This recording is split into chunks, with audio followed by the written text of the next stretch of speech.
हिडमा का नाम और बस्तर में बवाल।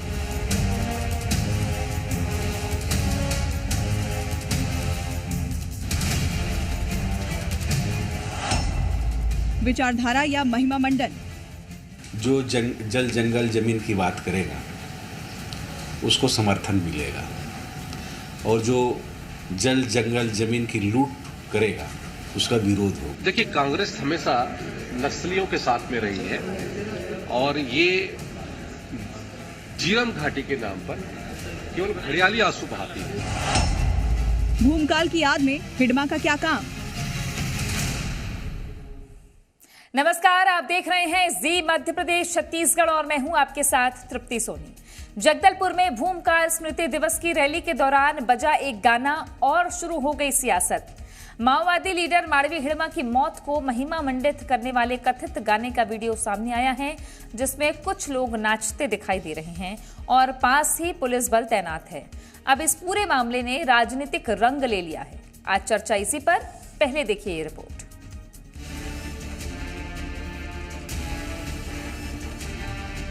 जगदलपुर के अग्रसेन चौक का बताया जा रहा यह वीडियो सोशल मीडिया पर तेजी से वायरल हो रहा है। रैली के दौरान बजाए गए इस गाने को लेकर विवाद खड़ा हो गया है। दरअसल भूमकाल स्मृति दिवस पर जगदलपुर में रैली निकली। इस रैली में आदिवासी गाने बज रहे थे। इसी बीच हिडमा की मौत को महिमा मंडित करने वाला गाना बज उठा। काफी देर तक ये गाना बजता रहा। बस्तर पुलिस ने मामले का संज्ञान लेते हुए जांच शुरू कर दी है। आयोजन समिति के सदस्यों को तलब किया गया है। एक रैली निकाली गई थी। रैली के पश्चात एक वीडियो वायरल हुआ है जो हम तक भी पहुंचा है, जिसमें कुछ आपत्तिजनक गाने बज रहे हैं डीजे के साउंड पे। इसको लेकर के जो भी आयोजन करता है, जिन्होंने आयोजन की अनुमति ली थी, उनको बुलाया गया है। उनसे जानकारी ली जाएगी कि किस तरीके से ये पूरा मामला ऐसे आया है सामने, और जो भी उचित कार्रवाई होगी आगे की जाएगी। मामले में सर्व आदिवासी समाज ने अपना पल्ला झाड़ लिया है। सर्व आदिवासी समाज के संभागीय अध्यक्ष प्रकाश ठाकुर ने बयान देते हुए कहा है कि रैली में माओवादी लीडर से जुड़े गाना बजाने की उनकी कोई मंशा नहीं थी, बल्कि आदिवासी समाज से जुड़े गानों को इंटरनेट के माध्यम से बजाया जा रहा था। तभी इस दौरान यह गाना भी बज गया। घटना के 2 दिन बाद सर्व आदिवासी समाज ने पूरे मामले से यू टर्न ले लिया है। समाज का कहना है कि फ्लो में गलती से यह गाना बजा और समाज इसके लिए दुखी है। जो हमारे 10 तारीख भूमकाल दिवस के दिन जो डीजे बजा था, डीजे में एक विवादास्पद गाना बजा था, उसी पर है। और उस गाना को हम लोगों ने कोई सजेस्ट नहीं किया था और न ही हमारे बच्चे नहीं किए थे। वो गाना फ्लो में बजा है और क्या यूट्यूब से क्या है, जैसे वो अपन ले लेते हैं कि ट्राइबल सॉन्ग से वो लिया, तो मोबाइल से ही बजा था, तो यूट्यूब से लिए थे तो उससे बज गया था। तो हम उसके लिए क्या है, हम शोक व्यक्त करते हैं। वहीं पूर्व मंत्री अमरजीत भगत ने कहा कि जो जल जंगल जमीन की रक्षा करेगा उसे समर्थन मिलेगा। जब उनसे ये पूछा गया कि क्या वे हिडमा का समर्थन कर रहे हैं, तो उन्होंने कहा कि केवल हिडमा की बात नहीं, बल्कि जो संरक्षण करेगा उसकी बात है। चाहे कांग्रेस हो, बीजेपी का हो, आदिवासी हो, सभी को समर्थन मिलेगा। इस पर वन मंत्री केदार कश्यप ने कांग्रेस पर सीधा हमला बोला है। उन्होंने आरोप लगाया कि कांग्रेस हमेशा नक्सलियों के प्रति नरम रही है। साथ ही जीरम घाटी कांड का जिक्र करते हुए गंभीर सवाल उठाए। देखिए, उसमें मैं बहुत कुछ मैं उससे सारोकार रखता हूँ ना, उसके बारे में मुझे जानकारी, लेकिन इतना ज़रूर है, जो जल जंगल ज़मीन की बात करेगा उसको समर्थन मिलेगा, और जो जल जंगल ज़मीन की लूट करेगा उसका विरोध होगा। चाहे उसमें कोई संगठन हो, सरकार हो, चाहे कोई कंपनी हो। देखिए, कांग्रेस हमेशा नक्सलियों के साथ में रही है और ये जीरम घाटी के नाम पर केवल घड़ियाली आंसू बहाती है।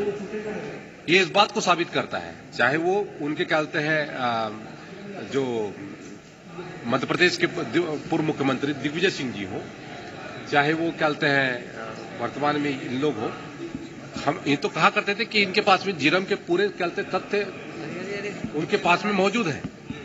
जब उनके पास मौजूद है तो स्वाभाविक है कि वो उनके ही जो आपसी गुटबाजी है, आपसी जो प्रतिद्वंदता है, उसके कारण से वो झीरम कांड जैसे हुए हैं। सवाल ये है कि क्या यह सिर्फ एक सांस्कृतिक कार्यक्रम में बजा गाना है या फिर यह नक्सल विचारधारा के प्रति सहानुभूति का संकेत है? क्या राजनीतिक दल इस मुद्दे पर आमने सामने हैं? और सबसे बड़ा सवाल कि बस्तर में विकास बनाम विचारधारा की यह बहस किस दिशा में जाएगी? ब्यूरो रिपोर्ट, जी मीडिया। आइए चर्चा की शुरुआत करते हैं। हमारे साथ पे खास पैनल जुड़ गया है। उज्जवल दीपक भारतीय जनता पार्टी से प्रदेश प्रवक्ता, नितिन भंसाली कांग्रेस पार्टी से प्रदेश प्रवक्ता, मनीष गुप्ता वरिष्ठ पत्रकार हमारे साथ में हैं। आप सभी का स्वागत है। सबसे पहले तो नितिन जी, गाना बजा, लोग नाचे, अब जांच का विषय है। आदिवासी समाज ने कहा है कि भाई हमें दुख है कि वो भूलवश गाना बज गया, लेकिन अमरजीत भगत जो कह रहे हैं, आपकी पार्टी के बड़े नेता हैं, आदिवासी चेहरे हैं, पूर्व मंत्री हैं, वो तो एक तरीके से सीधे सीधे समर्थन, उनको ये समझ में आ रहा है कि भूमकाल और हिडमा की तुलना क्या जल जंगल जमीन या आदिवासियों के हित की रक्षा की ही बात है? देखिए, भूमकाल स्मृति दिवस पर जगदलपुर, जो कि बस्तर का हेडक्वार्टर कहा जाता है, वहाँ पर एक रैली में हिडमा के पूरे जीवन परिचय से संबंधित गाना बजा और बाद में कहते हैं कि गलती से बजा। तो ये गाना 5 मिनट तक पूरा बजा है। गलती से कोई चीज़ यदि डीजे में प्ले हो जाए तो मुझे लग रहा है 10-15 सेकंड में चेंज हो जाती, लेकिन गाना पूरा बजा है और तालियां बजाकर वहाँ पर जो रैली में जो लोग थे वो झूमे हैं। और सबसे बड़े दुख की बात है कि पुलिस की उपस्थिति में ये हुआ है। ये बहुत दुखद और चिंताजनक है। देश के गृह मंत्री अमित भाई शाह और प्रदेश के मुख्यमंत्री और गृह मंत्री कहते हैं कि 31 मार्च डेडलाइन है नक्सलवाद खत्म करने की, 48 दिन शेष बचे हैं। ऐसी स्थिति में मुझे कहीं नज़र नहीं आता कि नक्सलवाद समाप्त हो रहा है। ये बहुत ही चिंताजनक है, निंदनीय है। और आपने जैसा अमरजीत भगत जी के बयान को लिया तो उस विषय में भी ये कह दूं कि उन्होंने जंगल और जमीन, सरकार ने कहा है, आदिवासियों के सशस्त्र नक्सलवाद को हम खत्म करेंगे, यानी जो हथियार लेकर 80% नक्सलवाद जो है हमारी कांग्रेस की सरकार में, भूपेश बघेल जी की सरकार में खत्म हो चुका था। ये बात स्वयं देश के गृह मंत्री अमित भाई शाह ने कही थी सारे अधिकारियों के बीच में। आप अमरजीत भगत के बयान और उसके बाद 10% जो था वो अभी इन्होंने काबू किया और 10% बचा है, वो काबू करेंगे। अमरजीत भगत ने इस बस्तर के जल जंगल और जमीन की चिंता की है। ये कोई गलत नहीं है जल जंगल और जमीन की चिंता करना। हिडमा की आड़ लेकर चिंता कर रहे हैं। इसमें कहा उन्होंने हिडमा की आड़ कहाँ ली? आड़ आप ले रही है। नहीं, उन्होंने कहा कि आड़ जो है मीडिया ले रहा है, उन्होंने कहीं आड़ नहीं ली। ये गलती देखिए सरकार किसकी है? भाजपा की है। भाजपा की सरकार में उनके शासन और प्रशासन की नाक के नीचे ये हुआ। आपको प्रश्न उनसे करना चाहिए, आप प्रश्न मेरे से कर रही हैं। मैं पूछ लेती हूँ, क्योंकि प्रश्न इसलिए जरूरी था कि आदिवासी नेता, उनकी बात का वजन होता है। अमरजीत भगत छोटे नेता तो है नहीं आपकी पार्टी के। उज्जवल दीपक जी, ये अगर भूल भी हुई तो कैसे? वहां तो पुलिस मौजूद थी और कोई लॉ एंड ऑर्डर की स्थिति बन जाती क्या अगर गाना बंद करवा दिया जाता? तृप्ति जी, आपने अभी प्रेस कॉन्फ्रेंस के कुछ बाइट्स चलाई और आपने पूरा सुना भी होगा, मैंने भी देखा उसको। उसमें सर्व आदिवासी समाज बड़े ही खुले मन से स्वीकार कर रहा है कि वहाँ पर कुछ बिना किसी इंटेंशन के, बिना किसी मकसद कुछ लोगों द्वारा ये किया गया, जो कि एक भूल थी। और ऐसे ऐतिहासिक अवसर पर जब भूमकाल दिवस के मौके पर ये कार्यक्रम किया जा रहा था तो आदिवासी समाज भी इससे बहुत नाराज है, इस घटना से। और आप पुलिस प्रशासन की बात कर रहे थे मेरे साथी प्रवक्ता, अभी ये पुलिस भी उतनी ही पीड़ित है इस गाने को चलने से जितना छत्तीसगढ़ की जनता है या हमारी सरकार है, सिवाय कांग्रेस पार्टी के। अभी आपने अमरजीत भगत जी के बयान का हवाला दिया और साफ साफ दिख रहा है कि कांग्रेस ने हमेशा नक्सल समर्थित बयान ही दिया है, चाहे वो दिग्विजय सिंह हो, चाहे वो बिहार से आयतित इनके नेता रंजीता रंजन जी, जिन्होंने हमेशा कहा कि तुम्हारे भाई बहन हैं, हम इनके साथ हैं और ये तो अपने बीच के लोग हैं। ऐसे ऐसे बयान कांग्रेस पार्टी हमेशा देती रही। और सबसे बड़ी जो पीड़ा होती है जिससे, तृप्ति जी, ये वही हिडमा है, ये वही हिडमा है जिसका नाम उसका एनकाउंटर में मारे जाने के बाद नहीं, उसका नाम उस समय आया 2013 में, जब कांग्रेस पार्टी के बड़े नेतृत्व, बड़े नेता और छत्तीसगढ़ माटी के लाल आदरणीय नंद कुमार पटेल जी, उनके सुपुत्र महेंद्र कर्मा जी, बस्तर टाइगर विद्याचंद शुक्ला जी, इनकी हत्या करने में इस व्यक्ति का नाम आया था, इस खूंखार अपराधी का नाम आया था। और ऐसे व्यक्ति के एनकाउंटर पे मारे जाने पे कांग्रेस भवन में शांति भोज का भी आयोजन नहीं होता है। कांग्रेस की तरफ से एक बयान नहीं आया उसकी मौत पे। और अमरजीत भगत जो आज कांग्रेस पार्टी के नेता हैं और इनके प्रवक्ता अगर आज बैठ के उसकी तरफदारी कर रहे हैं हिडमा की, तो ये शर्म की बात है। सिर्फ एक पार्टी के लिए नहीं, पूरे छत्तीसगढ़ राज्य के लिए शर्म आनी चाहिए कांग्रेस पार्टी को। ऐसे व्यक्ति का समर्थन करते हुए, ऐसे लोगों का समर्थन करते हुए, इनको मजा आ रहा है इस गाने को चलने में, इनको मजा आ रहा है इस गाने को चलने में। देश की जनता देख रही है, छत्तीसगढ़ की जनता देख रही है। बस्तर में एक दो जो सीटें आई ना छोटी मोटी, वो भी चले जाएंगी इस बार से आदिवासियों के खिलाफ काम करने के। इसमें आप रहिए नक्सलवादियों के साथ, हम देश की जनता के साथ हैं, छत्तीसगढ़ के आदिवासियों के साथ हैं। आप रहिए जल जंगल जमीन और इस तरह बचाने वाले लोगों के साथ, ऐसे नक्सलियों के साथ। कांग्रेस पार्टी आपको हिडमा मुबारक हो। ये तो उल्टा कोतवाल को डांटे वाली बात हो रही है। कांड इनके शासन में हुआ, शासन प्रशासन की नाक के नीचे हुआ, गलती मानने के बदले ये तो पूरा नहीं, आप तो नक्सलियों का समर्थन कर रहे हैं। क्या आप चाहते हैं? एक मिनट, नहीं, शुरुआत से इस बहस में उलझ गए, शुरुआत से बहस में नहीं उलझ गए। एक मिनट, विरोधी ताकत नितिन जी रुक जाइए, नितिन जी आप क्या ये चाहते हैं, आप क्या ये चाहते हैं नितिन जी कि इमरजेंसी की तरह एक एक गाने को चेक किया जाए हर एक आयोजन में क्या बज रहा है क्या नहीं बज रहा है? आदिवासी समाज ने यहाँ पे माफी मांगी है। गाना बजने के नहीं होते नितिन जी, 5 मिनट इतना बौद्धिक क्षमता आपको मालूम है। पुलिस भी थी, आप कांग्रेस के प्रवक्ता हैं। मनीष गुप्ता जी से मनीष गुप्ता जी बताता हूँ तृप्ति जी, एक महत्वपूर्ण बात, फिर आप जाइएगा वरिष्ठ पत्रकार जी के पास। ये बस्तर सांसद है, इनके कश्यप है, शायद महेश कश्यप है, वो मेरे साथ टीवी चैनल में डिबेट में बैठे थे अभी 3-4 दिन पहले। सांसद है बस्तर के, अभी हेमा मालिनी के साथ फोटो खिंचवाए हैं और डाले हैं। अभी इसका संदर्भ क्या है यहाँ पर? नहीं बता रहा हूँ, उन्होंने मुझे क्या कहा पता है टीवी डिबेट में, गोली चलाने वाला भी हमारा भाई है, गोली खाने वाला भी हमारा भाई है। चलाने वाला इनका भाई कैसे हो सकता है? अब ये इस बात में कैसे उलझे हम, बताइए। जो गोली चला रहे थे वो पुनर्वास करने आए हैं ना, उनको भी तो लाल कारपेट बिछा के स्वागत किया गया। ये ऐसे अलग अलग नैरेटिव से बात ना करें। मनीष गुप्ता जी से मैं जानती हूँ, मनीष गुप्ता जी आप तो जगदलपुर रहते हैं। मनीष जी थोड़ा क्लियर करेंगे। मनीष जी आप तो जगदलपुर रहते हैं, आपने तो करीब से कल की घटना को सुना, देखा, समझा होगा। क्या हुआ, आप इसे कैसे आकलन करेंगे इसका, और इसका विश्लेषण करिए जरा कि कैसे हो गया ये। देखिए, इस बार जो भूमकाल दिवस जो मनाया गया, ये 3 अलग अलग गुटों ने अलग अलग तरीके से मनाया। एक आयोजन जो है वो धर्मपुरा में था, एक आयोजन सिटी में था, एक आयोजन और सिटी के पास में था। तो जिस तरीके से आदिवासी समाज में विभाजित होकर के इस आयोजन को अलग अलग लोगों ने अपनी आस्थाएं जरूर प्रकट की, उसी दौरान जो है 2 अलग अलग जगहों पर जो कार्यक्रम हुए, उन कार्यक्रमों को लेकर के यहाँ काफी चर्चा है। एक तो ये गाने की चर्चा है, और दूसरी एक चर्चा जो है वो भूमकाल दिवस पर जो दिल्ली से जो दिल्ली यूनिवर्सिटी के प्रोफेसर लक्ष्मण यादव आए थे, उनका भाषण भी काफी चर्चा में है। हालांकि उसको लेकर के अभी कोई प्रतिक्रिया सामने नहीं आई है, लेकिन उन्होंने बड़ा धमाकेदार भाषण दिया जिसमें कई लोगों ने आपत्तियां भी जताई।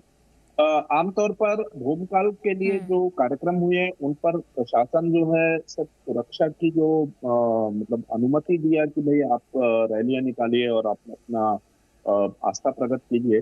बावजूद इसके जिस समय ये गाना बजा, पुलिस खुद भी मतलब सतर्क नहीं थी, और वो भी भौचक्की रह गई जब गाना बजा और लोग उस पर नाचने लगे। काफी 5-7 मिनट तक जो है ये चलता रहा, और लोग जो है काफी, खासकर युवा वर्ग जो है काफी ज्यादा इसमें डांस भी किया। तो पुलिस को भी मतलब ऐसा समझ में नहीं आया कि इस पर क्या किया जाए, हतप्रभ रह गए। बाद में उस गाने को बंद करवाया गया, लेकिन तब तक चीजें काफी हद तक निकल चुकी थी। दूसरी बात ये कहना चाह रहे हैं कि ये जो गाना है हिडमा पर, ये जब हिडमा की जब इनकाउंटर में जब मौत हुई थी, उसके बाद ये गाना तब से लगातार यूट्यूब में उपलब्ध है। इस गाने पर कोई प्रतिबंध नहीं है, और ये गाना जो है आमतौर पर आज भी बस्तर के अंदरूनी इलाकों में लोग अपने मोबाइल में, यूट्यूब में सुनते भी हैं। तो जिस तरीके का स्थितियां हैं और जिस तरीके से ये पूरे गाने को लेकर के विवाद हुआ, मुझे लगता है इस पर जो है आज जिस प्रकार से सर्व आदिवासी समाज ने इस बात पर अपना खेद भी जताया कि भाई हमारी जानकारी में नहीं था, तो हिड़मा को लेकर के जितना महिमा मंडित किया जा रहा है बस्तर के अंदरूनी इलाकों में, मुझे लगता है ये उसका प्रतिफल है। और कहीं ना कहीं समाज में भी इसको लेकर के कहीं ना कहीं भ्रम की स्थिति है। और बेहतर ये होगा कि इसको लेकर के और भी क्लैरिफिकेशन आने चाहिए। और सरकार को भी, हालांकि पुलिस ने जांच के आदेश दिए हैं, पर ऐसे मामलों में जांच में कुछ आता नहीं है। पर ये बात सच है कि ये गाना जो है काफी हद तक जो है यहाँ शहर के जो रैली निकाली गई उसमें काफी ज्यादा चर्चा में रहा। और इसको लेकर के आज शहर में नहीं, पूरे बस्तर में जो है इस बात को लेकर के काफी चर्चा। ठीक है, मैं इसी पर, मनीष जी की बात पर ही मैं उज्जवल दीपक जी आपके पास आ रही हूँ। राख के भीतर अगर चिंगारी दबी रह जाए ना, और वो अगर आग लगाने की वजह बने, तो इसे पहले देखना होगा। समझ रहे होंगे आप? तृप्ति जी बिल्कुल सही बोल रहे हैं आप, और आपने पहले भी इसको क्लैरिफाई किया कि जो अभियान चल रहा है वो हिंसात्मक नक्सलवाद या सशस्त्र नक्सलवाद की समाप्ति को लेकर है। विचारधारा जो है नक्सलियों की, जो माओइज्म की जो विचारधारा इंपोर्ट होकर आई है हमारे देश में, ऐसे कुछ स्कॉलर्स उन्होंने विचारधारा को जन्म दिया जिसका विकृत रूप हम आज देख रहे हैं। लेफ्ट विंग एक्सट्रीमिज्म जिसे कहते हैं, एक्सट्रीमिस्ट जो सोच होती है, इस विचारधारा को खत्म करने में तो जरूर समय लगेगा, क्योंकि आप व्यक्ति को मार सकती हैं पर व्यक्ति के मन में जो चल रहा होता है, और जो देखिए एक वीडियो, एक गाना क्या कर सकता है। और जैसे आप एक दो दिन पहले मैंने अखबारों में भी पढ़ा कि कैसे नाटकों के जरिए अभी एक नक्सली की मौत हुई, बहुत बड़े नक्सली थे, वो नाटकों के जरिए युवाओं को आकर्षित करते थे, मोटिवेट करते थे। उधम सिंह की बात, उधम सिंह। और फिल्में, कला, गाने, नृत्य, ये हमेशा से नैरेटिव बनाने में, वो गलत हो, सही हो, एक्सट्रीमिस्ट हो, नॉन एक्सट्रीमिस्ट हो, ये भावनाएं फैलाने में जरूर एक महती भूमिका निभाती हैं। तो मुंबई, दिल्ली, कलकत्ता में बैठे हुए अर्बन नक्सलों के जो गैंग है, जो बता रहे थे दिल्ली यूनिवर्सिटी में भी जो लोग हैं, जेएनयू में कुछ प्रोफेसर हैं, जो इस तरह की भावनाओं को यंग लोगों में, यंग आदिवासी लोगों में, जिन्होंने कभी टीवी नहीं देखा, जिनको एक्सपोजर नहीं है, उनको मोबाइल यूज़ नहीं करने देते, जिनकी नसबंदी करने देते, जिनको प्रेम व्यक्त करने का अधिकार नहीं है, जो घर में रहने का अधिकार नहीं है। सबसे ज़्यादा जो ह्यूमन राइट्स वायोलेशन है यही नक्सली करते हैं हमारे भोले भाले आदिवासियों के साथ। तो इस विचारधारा को खत्म करने में जरूर समय लगेगा, पर आप विश्वास रखिए, एक बार ये रीढ़ की हड्डी टूट जाए हिंसात्मक नक्सलवाद, उस दिशा में भी सरकार काम करेगी और ऐसी चीज़ों पर अगर विचारधारा हिंसक हो तो उसकी तो समाज में कोई जगह नहीं होनी चाहिए, बिल्कुल नहीं होनी चाहिए। लेकिन विचारधारा समाज को जोड़ने की हो, अधिकारों की बात हो, तो उसके लिए समाज में बात होनी चाहिए, और वहां पे तटस्थ होना भी सही बात नहीं होती है। मैं यही बात आपसे पूछूंगी नितिन जी। एक बात मैं आपको और बोलूंगा, हाँ। आपने एक बयान सुना होगा, अभी पढ़ा होगा, माननीय गृह मंत्री जी ने कहा कि सरेंडर्ड नक्सली भी चुनाव लड़ सकते हैं। तो लोकतंत्र में उनका स्वागत है। हम रेड कारपेट बिछा रहे हैं, रेड कॉरिडोर में, लोकतंत्र में आइए, इस लोकतंत्र के महाकुंभ में चुनाव लड़िए, जनता के बीच से चुन के आइए, सदन और विधानसभा में बैठ के लड़ाई लड़िए। एक मिनट नितिन जी, आपने मनीष जी को सुना, आपने उज्जवल जी को भी सुना, अब मैं फिर से वहीं पर आ रही हूँ कि अमरजीत भगत आपकी पार्टी के बड़े नेता हैं, वो कैसे तुलना कर सकते हैं भूमकाल और हिड़मा? जल जंगल जमीन की रक्षा को हिड़मा से जोड़ना आपको जायज लगता है? बिल्कुल उन्होंने नहीं जोड़ा है। इस बात को तोड़ मरोड़ कर मीडिया द्वारा प्रसारित किया जा रहा है। गजब है, तो जल जंगल और गजब है भाई, गजब। ऐसा चिंता व्यक्त की है उन्होंने, ना किसी नक्सली की बात की है, ना हिड़मा की बात की है। हिड़मा एक खुखार नक्सली है, हत्यारा है, जिसको हमारी फोर्स ने एनकाउंटर में मार गिराया है, उस फोर्स को सलाम। और जिस प्रकार के ये कुकृत्य अभी नजर आ रहे हैं भारतीय जनता पार्टी के शासन काल में, जगदलपुर में शासन प्रशासन की नाक के नीचे, इसमें पुलिस की मौजूदगी में जो ये कांड हुआ है, इसमें क्विक एक्शन, वहीं पर एक्शन होना था जो अभी तक नहीं हुआ है, और सिर्फ जांच और जांच की बात की जा रही है, जो कि बेहद ही शर्मनाक। और आप देखिएगा तृप्ति जी, जब जांच होगी ना, पक्का इस पे किसी कांग्रेस के नेता का नाम बस ये तो कुछ भी हर घटना में नाम आता है। कुछ भी जो लोग खुलेआम नक्सलियों का समर्थन कर रहे हैं, जिन्होंने उनके नेताओं को मारा, थोड़ी सी इनकी घटना में संलिप्तता क्यों पॉसिबल नहीं है? आप देखिएगा कांड हुआ है, इनको कम से कम ये तो बोलना चाहिए कि हम इसकी निंदा करते हैं या हमें खेद है, वो छोड़ के ये तो कांग्रेस ने किया। अरे छोड़ो, मेरे आयोजन आदिवासी समाज का था, उन्होंने खेद अरे तो जता सरकार तो इनकी है, आप देख रहे हैं साफ सामने देख रहे सरकार तो हैं। इनकी है। 5 मिनट गाना बजाया, डांस किया, लोगों ने नाचे, तालियां बजा रहे, देखिए आपकी स्क्रीन पे। देखिए समझ में आ रहा है कि कांग्रेस पार्टी इस घटना से बहुत खुश है। हम खुश नहीं है, चाहती ही नहीं है, चिंता है। कांग्रेस पार्टी चाहती ही नक्सलवाद खत्म हो, नक्सलवाद खत्म हो, मतलब धंधा खत्म, हमारे चंदा बंद, पैसा आना बंद, हाथों खोया है, देश को टूटना बंद, देश विरोधी ताकतों को शर्म आ रही है, मित्र होते हैं। आप लोगों की सरकार में यही स्थिति है। चलिए ठीक है, मैं आखिरी स्टेटमेंट लेती हूँ मनीष गुप्ता जी से। मनीष जी, देखा है तृप्ति जी, मनीष जी कि नीति आयोग में किसको जगह दी थी कांग्रेस पार्टी ने? ठीक है, एक मिनट, अब फाइनल स्टेटमेंट ले लेती हूँ मैं, फाइनल स्टेटमेंट लूंगी मैं मनीष जी से। मनीष जी, हथियारबंद नक्सलवाद तो खत्म होता साफ नजर आ रहा है।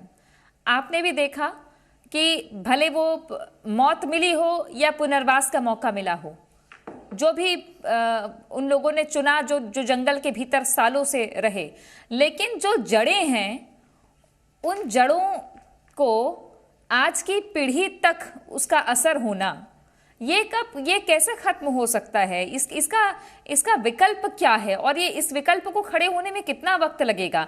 लोग समझें कि विकास और जल जंगल जमीन का अधिकार, ये दोनों हो सकता है एक दूसरे के पूरक हो।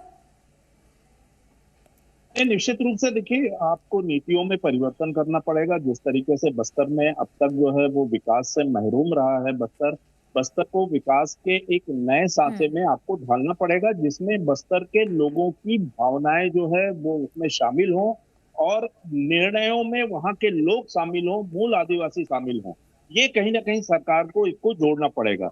दूसरी बात यह है कि जिस तरीके से ये नक्सलवाद की जो विचारधारा है, इस विचारधारा को तत्काल समाप्त करना इतना आसान नहीं है। और देखिए, विचारधारा है, मुझे नहीं लगता कि ये विचारधारा कभी खत्म होगी, लेकिन इस विचारधारा से हिंसा दूर हो, ये प्रयास करना चाहिए। आमतौर पर जिस तरीके से हिडमा की मौत हुई है और हिडमा को जिस तरीके से महिमा मंडित किया जा रहा है, मुझे लगता है ये आपत्तिजनक है। और इस पर जो है समाज को भी, शासन प्रशासन को समाज पर भी जो है बैठ करके इस बात पर मंथन करना चाहिए कि ऐसे लोगों को महिमा मंडित नहीं करना चाहिए जो कई लोगों की हत्याओं के दोषी हों। अगर वो पुनर्वास के तहत अगर आते हैं तो निश्चित रूप से उनका पश्चाताप होता, पर वो लड़ते लड़ते मारा गया और हत्या के आरोप लेकर के मारा गया, तो मुझे लगता है ऐसे लोगों को महिमा मंडित नहीं करना चाहिए। सरकार को बड़ी संवेदनशीलता के साथ इस मुद्दे को हैंडल करना चाहिए, नहीं तो सशस्त्र नक्सलवाद के बाद जो बस्तर में स्थिति जो है वो खराब हो सकती है। इस बात को बहुत गंभीरता से शासन प्रशासन और सभी राजनीतिक दलों को समझना चाहिए। क्योंकि हिंसा तो चलिए अगर खत्म हो जाए, लेकिन वैचारिक लड़ाई शुरू हो गई तो उसे खत्म करने में बहुत ही मेहनत करनी पड़ सकती है। इसलिए समय रहते बहुत ज्यादा जरूरी है कि कोई कदम उठाए जाएं।